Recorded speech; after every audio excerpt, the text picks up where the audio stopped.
you have a little one that is waking up feeding many times a night? Are you thinking that maybe they can be sleeping a little more consecutively and you are ready to start weaning them? Then this video is for you.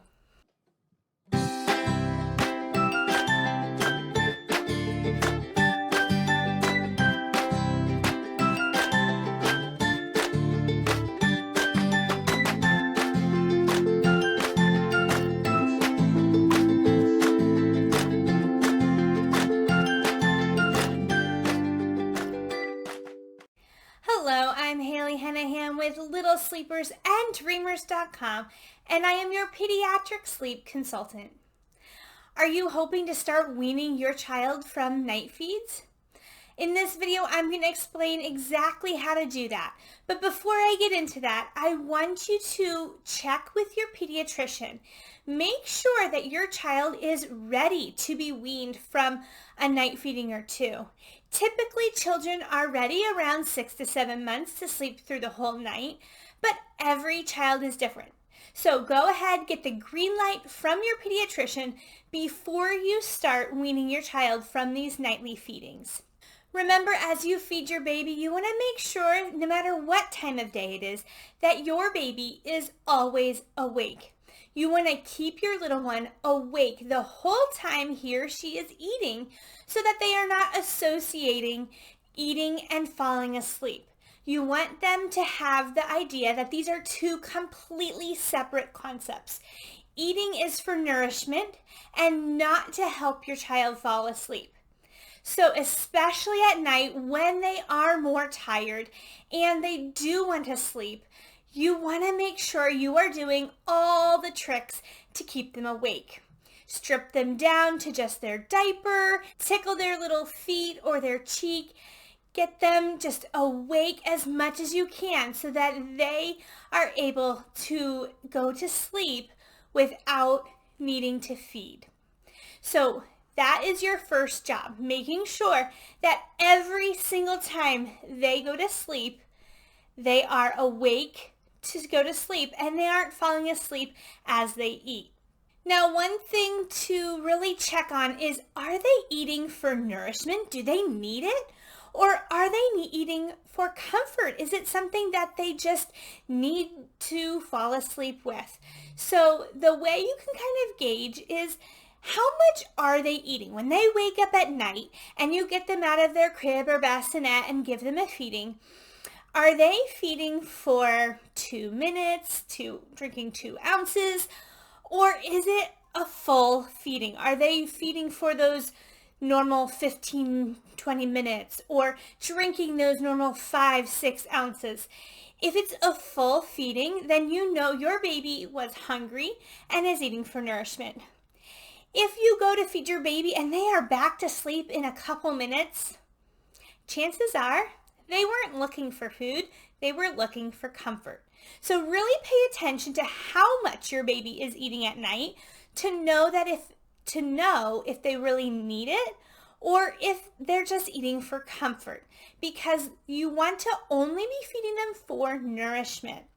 They need to find another way, an independent way to fall asleep without needing that food.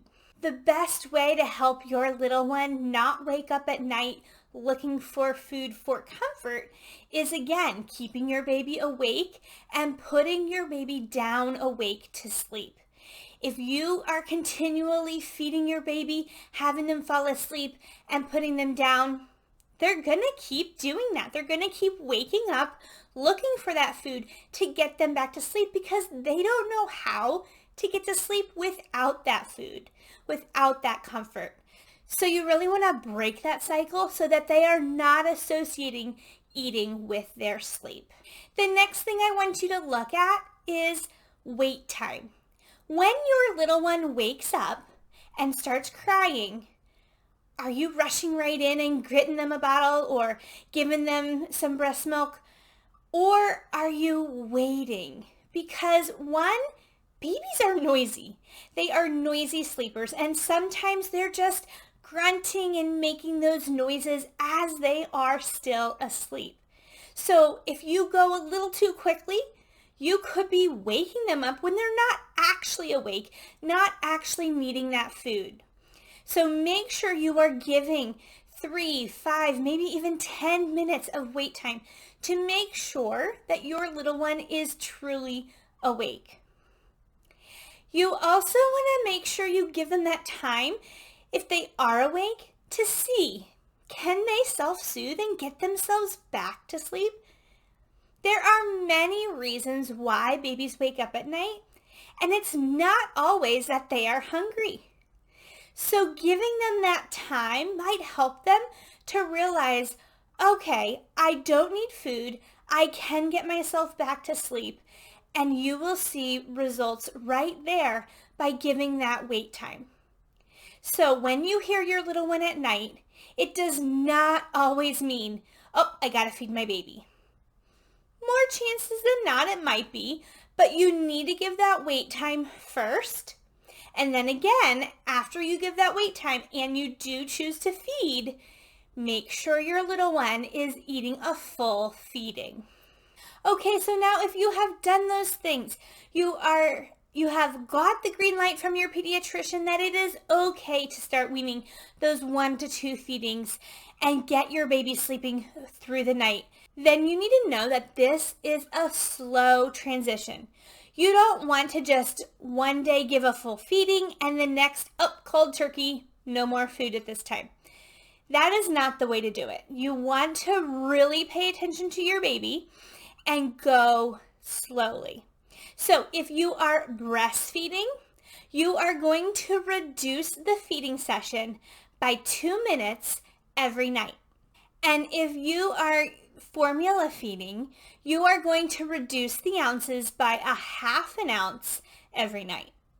So by doing this, it is a slow transition to get your baby eating less and less during the sessions and getting themselves back to sleep. Because remember, even as you transition, you still want your baby to be fully awake for the feeding and then put them down awake.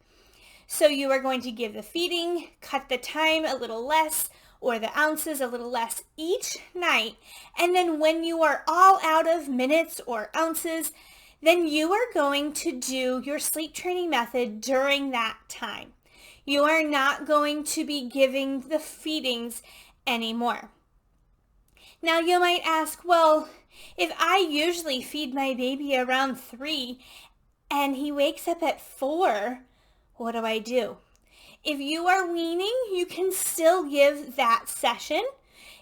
Don't wake your baby up. You don't want to wake your baby up to feed. You want to wait for your baby to call the shots, to tell you that they are ready to eat. Now, if you are on 2 feedings and you are reducing down to 1, the one you want to start with is the first one of the night.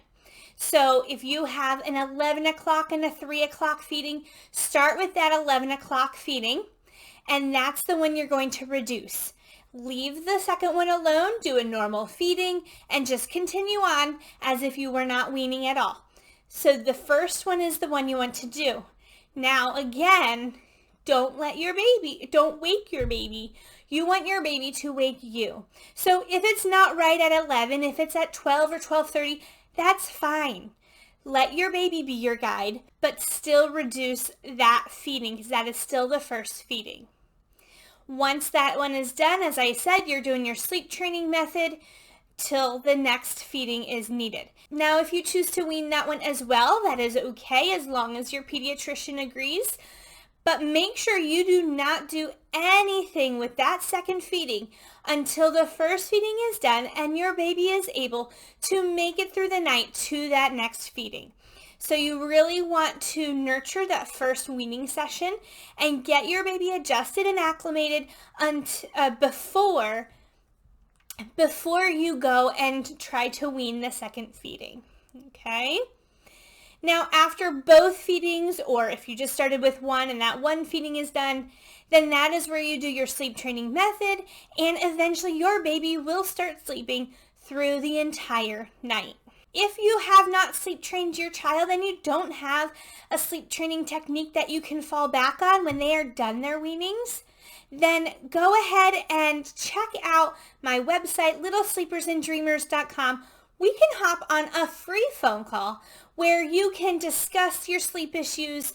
I can help you get started with a sleep plan that gives you all the tips, tricks, and techniques that you would need to help get your little one sleeping through the night. So go ahead, check that out because it will be very helpful when your child is weaned from these night feedings. Now, one more thing I want to mention is that as your little one is decreasing the calories at night, they're going to be increasing the calories during the day. So make sure you are giving them a little bit more during the day. Now, you don't want to increase the amount of feedings. You just want to increase the amount per feeding. So be mindful that as you have your little one decrease the calories at night, they may increase those calories during the day. I hope you found this video helpful. If you have any questions, please go ahead, leave them in the comments below. I would love to help you get your child weaned from these night feedings. If you found this video helpful, go ahead, give it a thumbs up, subscribe to the channel, and hit that alert bell because more videos will be coming your way. I'll see you in the next one. Sweet dreams.